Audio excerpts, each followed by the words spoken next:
بسم اللہ الرحمن الرحیم تلک الدار الآخرۃ نجعلها للذین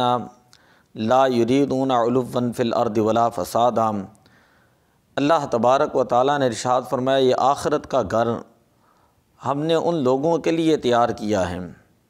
کہ جو لوگ زمین کے اندر تکبر نہیں کرتے اور فساد نہیں کرتے۔ ایک جگہ پر ارشاد فرمایا ولا تمشی فی الارض مرحا، کہ زمین کے اوپر اکڑا کر نہ چلو، انک لن تخرق الارض ولن تبلغ الجبال طولا، کہ بے شک تو زمین کو وہ پھاڑ نہیں لے گا اور نہ ہی تو جو ہے وہ پہاڑوں تک جو ہے وہ بلندی میں پہنچ جائے گا۔ حدیث پاک کے اندر آتا ہے کہ جس شخص کے دل کے اندر ایک رائی کے دانے کے برابر بھی تکبر ہوگا وہ شخص جو ہے وہ جنت کے اندر نہیں جائے گا۔ حضرت ابو ہریرہ رضی اللہ تعالیٰ عنہ فرماتے حضور علیہ الصلاۃ والسلام نے ارشاد فرمایا ثلاثۃ لا یکلمہم اللہ یوم القیامہ، تین شخص ایسے ہیں کہ جن سے اللہ تعالیٰ قیامت والے دن کلام نہیں فرمائے گا، ولا یزکیہم، اور نہ ہی اللہ تعالیٰ ان کی جو ہے ان کو گناہوں سے جو ہے وہ پاک کرے گا، ولا ینظر الیہم، اور نہ ہی ان کی طرف نظر رحمت فرمائے گا، وَلَهُمْ عَذَابٌ علیم، یہ وہ لوگ ہیں ان کے لیے دردناک جو ہے وہ عذاب ہوگا۔ فرمایا شیخ زان، بوڑھا ہو بدکار ہوں، و مالک کذاب، بادشاہ وقت ہوں اور جھوٹا ہوں، وعائل مستکبر، ایسا شخص جو کثیر العیار ہو لیکن اس کے باوجود جو ہے وہ تکبر کرنے والا ہوں۔ حضرت عمر رضی اللہ تعالیٰ عنہ ممبر کے اوپر تشریف فرما تھے اور آپ لوگوں سے فرما رہے تھے کہ لوگوں، میں نے حضور علیہ الصلاۃ والسلام کو فرماتے ہوئے سنا من تواضع للہ، کہ جو شخص اللہ کی رضا کی خاطر عاجزی و انکساری اختیار کرتا ہے، رفعہ اللہ، اللہ تعالیٰ اس بندے کو بلندی عطا فرماتا ہے، فہو فی نفسہ صغیر، وہ اپنی ذات میں اپنے آپ کو کم تر،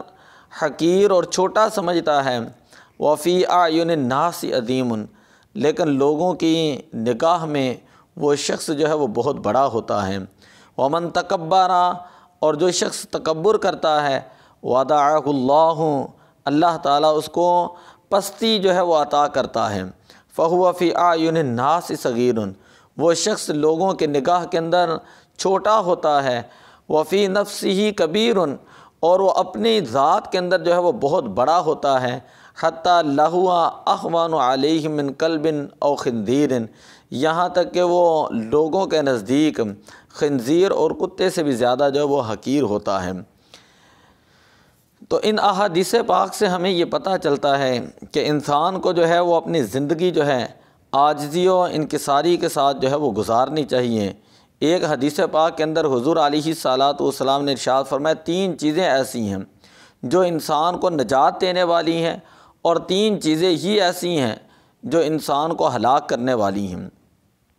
وہ تین چیزیں جو انسان کو نجات دینے والی ہیں ان میں سے پہلی ہے فتقوی اللہ فی السر والعلانیہ، کہ انسان ہر حالت کے اندر، خلوت اور جلوت کے اندر جو ہے وہ اللہ تعالیٰ کا خوف پیدا کریں، والقول بالحق فی الرضا والسخط، اور جس بھی کیفیت اور حالت کے اندر ہو، وہ خوشی کی حالت ہو یا غمی کی حالت ہو یا غصے کی حالت ہو یا سختی کی حالت ہو، ہر حالت میں انسان جو ہے وہ درمیانی بات کریں، والقصد فی الغنا والفقر، اور کسی طرح کی بھی انسان کے اوپر کیفیت آ جائے، امیر ہو یا غریب ہو، انسان اپنے معاملات کے اندر میانہ روی جو ہے وہ اختیار کریں۔ وَأَمَّا الْمُهْلِكَانِ، اور رہا جو شخص جو چیزیں انسان کو ہلاک کرنے والی ہیں، فَهُوَ مُتَّبَعٌ، وہ ایسی خواہش ہیں کہ جس کی انسان جو ہے پیروی کرتا ہے، وَشُحٌ مُطَاعٌ، اور بخل ہے کہ جس کی جو ہے وہ انسان جو ہے وہ جو اپنے اندر کیفیت پیدا کرتا ہے، وَإِعْجَابُ الْمَرْءِ بِنَفْسِهِ، اور انسان کا اپنے آپ کو جو ہے وہ خود پسندی جو ہے وہ ظاہر کرنا، اپنے آپ کے اندر جو ہے وہ ایک خود نمائی کی کیفیت پیدا کرنا، اور یہ کیفیت سب سے بڑی کیفیت ہے۔ ہم مسلمان ہیں، حضور علیہ الصلاۃ والسلام کا طریقہ مبارکہ پڑھیں کتاب کا نام ہے معرفت الصحابہ لابی نعیم، حدیث نمبر ہے 3550۔ نبی اکرم صلی اللہ علیہ وسلم غزوہ بدر کے دن ہاتھ میں ایک چھڑی لیے مجاہدین کی صفیں درست فرما رہے تھے۔ حضرت سواد بن غزیہ کے پاس سے آپ کا گزر ہوا، وہ سب سے آگے نکلے ہوئے تھے۔ آپ صلی اللہ علیہ وسلم نے ان کے پیٹ میں چھڑی سے ٹھوکر لگائی تو اور فرمایا کہ سواد صف کی سیدھ میں ہو جاؤ، یعنی سب کو جو ہے وہ درست کرو۔ انہوں نے عرض کی یا رسول اللہ صلی اللہ علیہ وسلم، آپ نے مجھے تکلیف جو ہے وہ پہنچائی ہے اور اللہ تعالیٰ نے آپ کو سراپائے عدل بنا کر بھیجا ہے، بس میں آپ سے جو قصاص لینا چاہتا ہوں۔ نبی اکرم صلی اللہ علیہ وسلم نے ان سے فرمایا کہ تم قصاص لے لو۔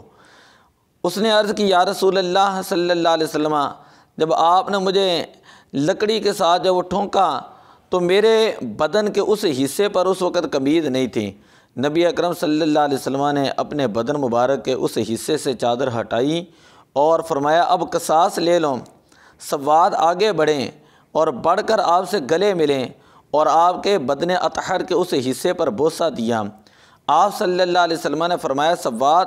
تم نے ایسا کیوں کیا؟ تو عرض کی یا رسول اللہ صلی اللہ علیہ وسلم، مارزۂ کارزار گرم ہے، میدان جنگ سامنے ہے اور آپ کو یہ معلوم ہے کہ میری موت کا وقت قریب ہے۔ میری شہادت سے پہلے آخری تمنا یہ ہے کہ میں یہ چاہتا ہوں کہ آخری لمحات میں میرا بدن جو آپ کے بدن مبارک کے ساتھ مسح ہو جائے اور اللہ تعالیٰ اس کی برکت سے مجھے معاف فرما دیں۔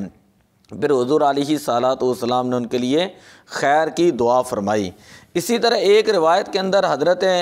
عبداللہ ابن ابی بکر بیان کرتے ہیں غزوہ حنین میں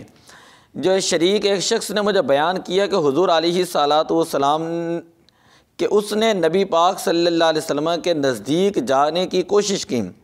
اس وقت اس نے ایک موٹا جوتا پہن رکھا تھا۔ اچانک اس شخص کی اونٹنی رسول پاک صلی اللہ علیہ وسلم کی اونٹنی کے ساتھ ٹکرائی اور جوتے کا کنارہ رسول پاک صلی اللہ علیہ وسلم کی پنڈلی مبارک سے ٹکرا گیا۔ اس کی وجہ سے آپ کو شدید جو ہے وہ تکلیف ہوئی۔ آپ صلی اللہ علیہ وسلم نے میرے پاؤں پر کوڑا مارا اور فرمایا کہ تم نے مجھے تکلیف دی ہے، مجھ سے دور ہو جاؤ۔ صبح مڑ گئے، پھر جب صبح ہوئی تو اچانک اسے معلوم ہوا کہ اللہ کے نبی جو ہے اس کو تلاش کر رہے ہیں۔ اس نے عرض کی کہ یا رسول اللہ میں حاضر ہوں، اور دل کے اندر یہ خیال تھا جو حضور کو میں نے تکلیف پہنچائی ہے اس کے اوپر حضور علیہ السلام مجھ سے بدلہ لیں گے اور قصاص لیں گے۔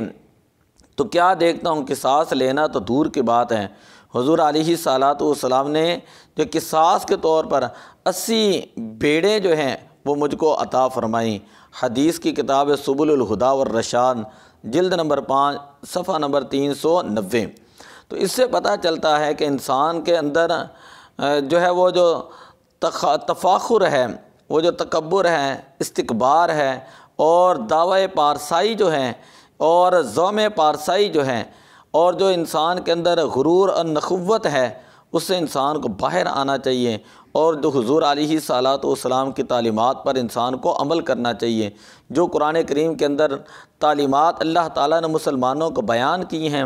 ان کو صرف جو ہے وہ پڑھنے کی حد تک نہ رکھیں، اور یہ بھی نہیں کہ انسان جو ہے وہ قرآن پاک کو کھول کر ہی نہ دیکھیں، قرآن پاک سے رہنمائی نہ لیں کہ اللہ تعالیٰ نے مسلمانوں کو کہا کیا ہے، اور انسان اپنی عقل اور خواہش کے تابع ہو جائے تو اس کے نقصانات جو ہے وہ آپ نے ابھی سن لیے۔ دعا ہے کہ اللہ تعالیٰ ہمیں قرآن و حدیث سے رہنمائی حاصل کرنے اور عمل کے ذریعے اپنی زندگیوں کو سنوارنے کی توفیق عطا فرمائے۔ الصلاۃ والسلام علیک یا رسول اللہ وعلی آلک واصحابک یا حبیب اللہ۔